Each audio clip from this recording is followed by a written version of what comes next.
Mollison, the British woman who broke records. I was one of the first British competitive woman pilots, and I broke many flying records. I became very famous.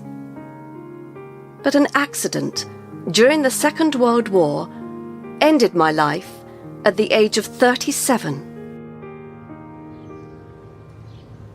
My parents lived in the city of Hull, in England.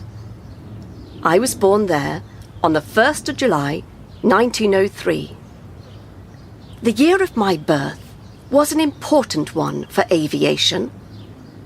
Before 1903, people had been able to fly only in balloons and airships. Airships were like balloons with engines. But in 1903, heavier-than-air aeroplanes flew for the first time. Those first aeroplanes didn't fly very far, and they flew in America and New Zealand, far from our home in Hull. But soon, people in Europe were building successful aeroplanes too. In 1909, Louis Blériot flew across the English Channel. Suddenly, the world was getting smaller. My childhood was a happy one. My father was a businessman, and my family had a lot of money. After attending school in Hull, I studied at Sheffield University. I enjoyed the parties and the dances. I enjoyed playing sports.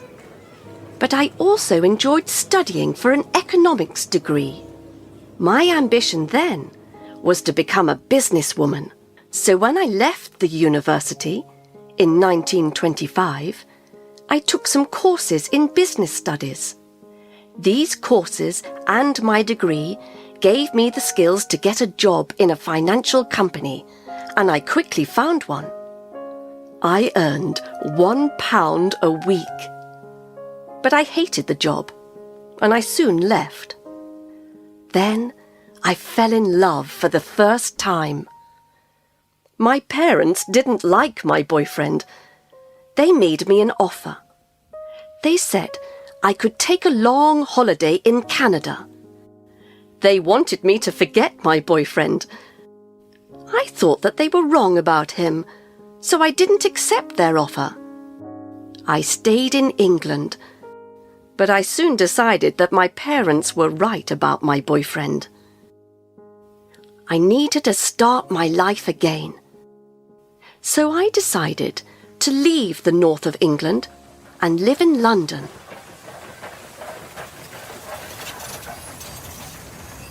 I found a job with a law company there, and I soon learnt a lot about the law. I worked for that company for 3 years. For 3 years, I was the secretary of a lawyer called William Crocker. And for those 3 years, my life was very conventional. It was exactly like the lives of most other women from families like mine. Then, one day, everything changed for me. The weather was good that day. I decided to ride out of the city on a bus and then take a walk. Soon, I was walking past an airfield. A large sign told me that it belonged to the London Aeroplane Club. Suddenly, I decided to find out about this club. So I walked in and looked for someone to talk to. I quickly discovered that all the members of the club were men. They were surprised to see a woman when I entered their club room. They were more surprised when I asked to join their club and to take flying lessons. As soon as my lessons began, I knew that I had found what I wanted. My future was going to be in the air. I had to become a pilot. My first attempts at flying weren't very successful. My first teacher told me that I could never become a pilot. But I didn't give up my new ambition, and finally I earned my license in July 1929. By then, I was very interested in aeroplanes as machines. So I wanted a ground engineer's license too. I wanted to repair aircraft as well as flying them. In December of the same year, I earned a license to work on engines. I was the first woman in Britain to have a ground engineer's license. Engineering and flying were not careers for women in 1930. Everyone said that. And women didn't travel alone between countries. Everyone said that too. But my father was an unusual man, and he didn't share these opinions. When I told him that I wanted to do all these things, he listened to me.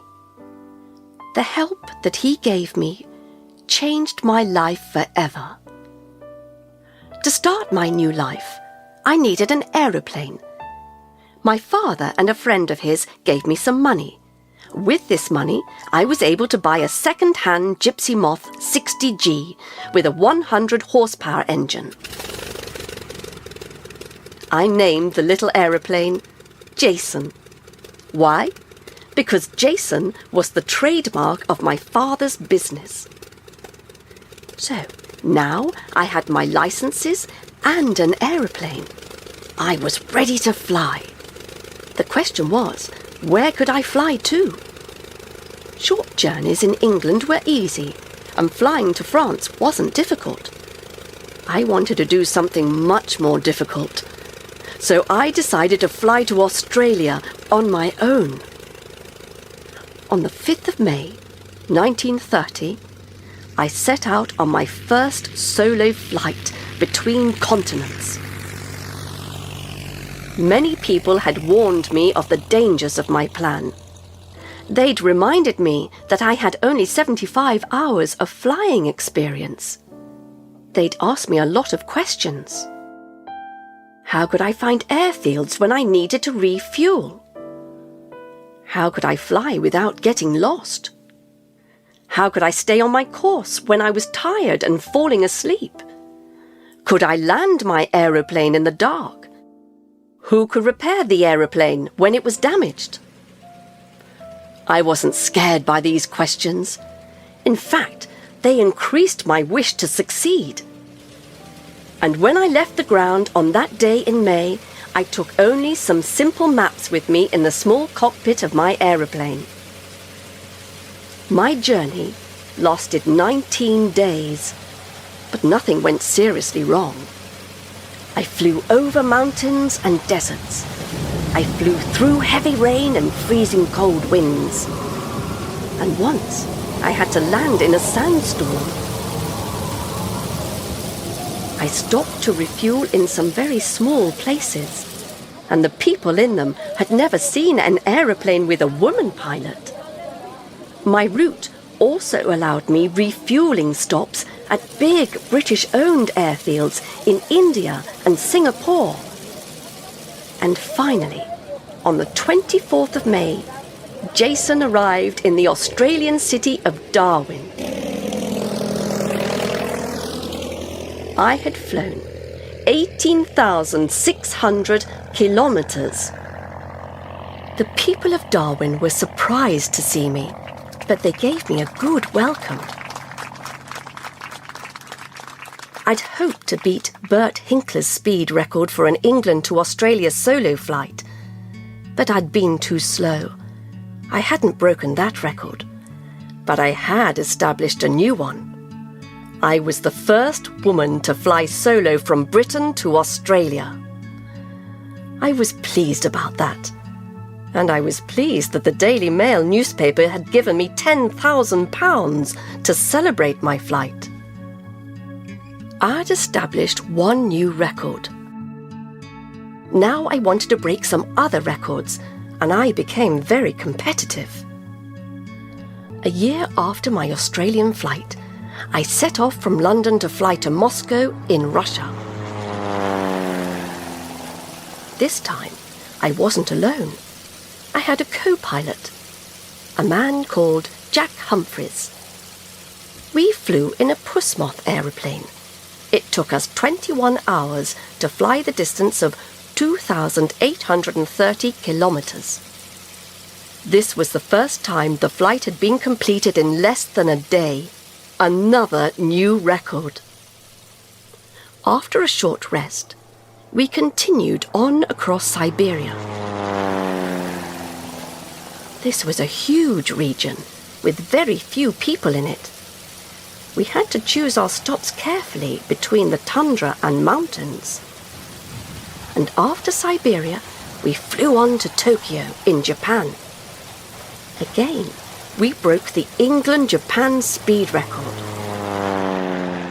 On my return to Britain, I met Jim Mollison. Jim, who came from Scotland, was also a record-breaking aviator. A few hours after our first meeting, he asked me to marry him. We were flying together at the time.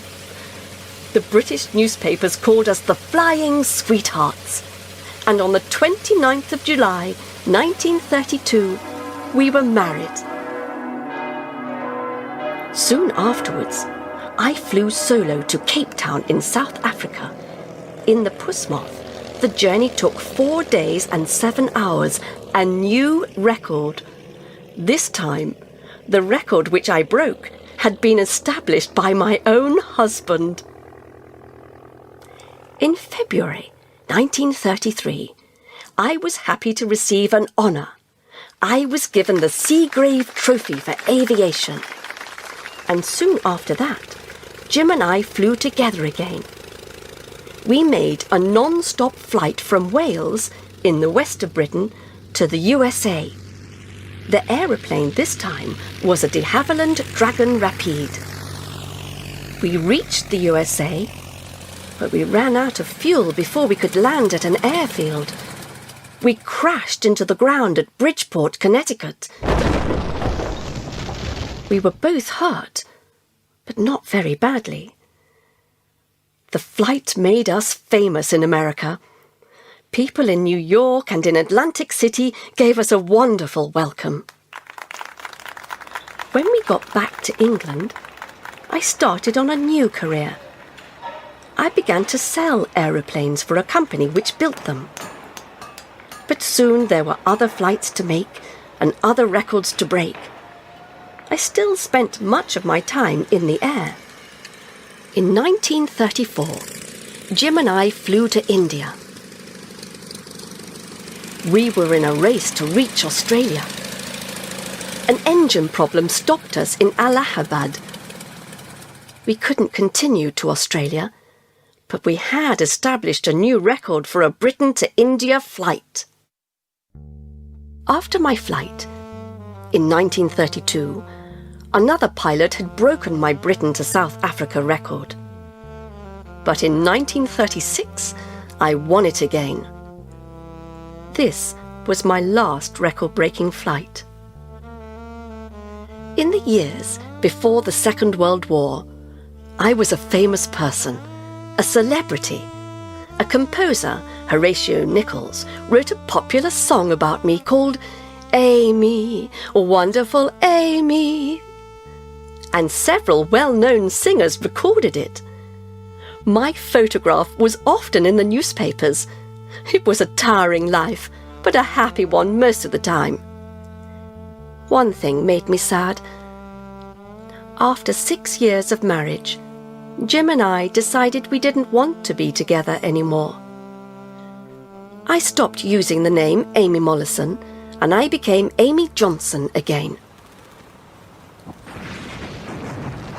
When the war started in 1939, I joined the Air Transport Auxiliary. This was a group of pilots which included many women.